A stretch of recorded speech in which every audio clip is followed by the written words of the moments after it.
Bonjour et bienvenue dans cette vidéo, pour cette édition de l'actualité du Real Madrid, en ce jeudi 21 mars 2024. Si t'es nouveau sur la chaîne, n'hésite pas à t'abonner et d'activer la cloche de notification pour recevoir une notification dès que je publierai une nouvelle vidéo, et mets aussi un j'aime et un commentaire pour le référencement, et ainsi me soutenir. Merci, et commençons.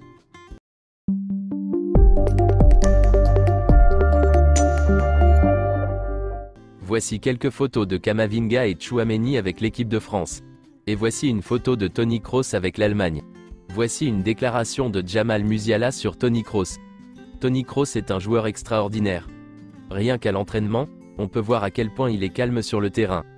Au fil des années et des matchs que j'ai regardés, c'est un joueur fantastique qui peut vraiment nous aider. J'ai beaucoup de respect pour lui, c'est très agréable d'être félicité par lui. Voici quelques autres photos des joueurs en sélection.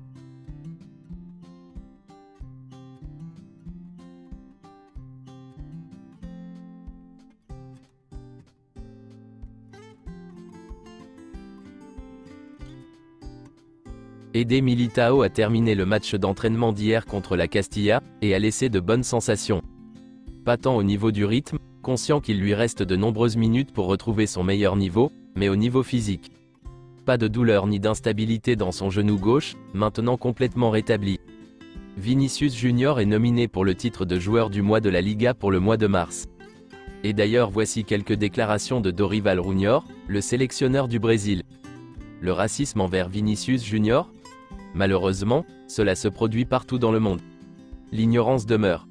Les autorités doivent prendre des mesures plus sévères. Cette situation avec Vinicius Junior en particulier, a déjà dépassé les bornes. Les Espagnols sont en général un peuple très amical, respectueux et surtout pacifique, et leur image ne devrait pas être ternie par une poignée de personnes malveillantes. Si les insultes racistes arrivent à nouveau à Vinicius Junior, comme lors du dernier match de la Seleção en Europe, pouvons-nous adopter une position plus ferme? Nous devrons analyser et équilibrer toutes les informations dans de tels moments, mais nous devons être prêts à prendre des mesures drastiques si cela se reproduit. Vinicius Junior est encore un garçon. Il est encore en train de terminer son éducation, et il ne peut pas être traité de la sorte par cette minorité. Selon José Félix Diaz, la FIFA veut durcir les sanctions pour les chants et insultes racistes qui se produisent sur le terrain.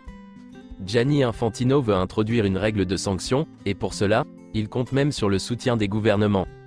C'est officiel, voici les matchs de pré-saison du Real Madrid aux États-Unis.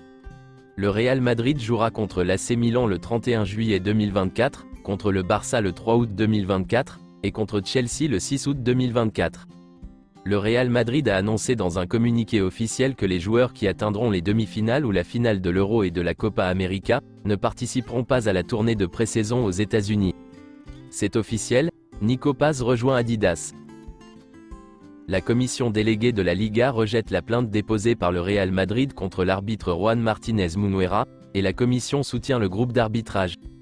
Très mauvaise nouvelle pour le Real Madrid, car Thibaut Courtois a rechuté, et voici le communiqué officiel du club. Il a été diagnostiqué à Thibaut Courtois une déchirure du ménisque interne du genou droit. La blessure s'est produite lors de la séance d'entraînement du mardi 19 mars. Thibaut Courtois a été opéré hier avec succès d'une déchirure du ménisque interne du genou droit, sous la supervision du service médical du Real Madrid. Courtois commencera son processus de récupération dans les prochains jours. Selon les dernières nouvelles, Thibaut Courtois sera absent pour 2 mois, après la nouvelle opération de son genou. Selon Relevo, le Real Madrid va proposer à Andriy Lunin une offre de renouvellement très convaincante. Le gardien a toujours été enclin à rester, et un renouvellement semble désormais plus que probable. Andriy Lunin estime qu'il a mérité sa place parmi l'élite. Selon Marca, le Real Madrid a décidé de ne pas lever l'option d'achat de Vinicius Tobias. Il partira donc cet été. Le Bayern a proposé à Alphonso Davies un contrat jusqu'en 2029, d'une valeur de 13 à 14 millions d'euros par an. Il s'agit de leur dernière offre. La course pour Lenny Yoro est toujours ouverte, bien que le joueur considère le Real Madrid comme une destination fantastique. Le PSG est toujours là, mais le Real Madrid est là depuis octobre et sera là cet été. Et pour finir, voici quelques déclarations de Carvajal, sur une arrivée de Kylian Mbappé au Real Madrid. Kylian Mbappé peut jouer pour le Real Madrid. Les meilleurs doivent jouer ici, et il est l'un d'entre eux bien sûr. L'arrivée de Mbappé ne génère pas de jalousie, Les gens qui sont dans un club depuis le plus longtemps sont ceux qui sont chargés de faire en sorte que dans le vestiaire tout le monde aille dans le même sens. Quand il y en a un qui déraille un peu, on l'attrape par l'oreille. C'est tout pour cette édition de l'actualité du Real Madrid, et merci d'avoir suivi la vidéo. Abonne-toi et mets un j'aime si t'as aimé la vidéo, et mets aussi un commentaire en donnant ton avis, et à la prochaine pour plus d'infos sur le Real Madrid.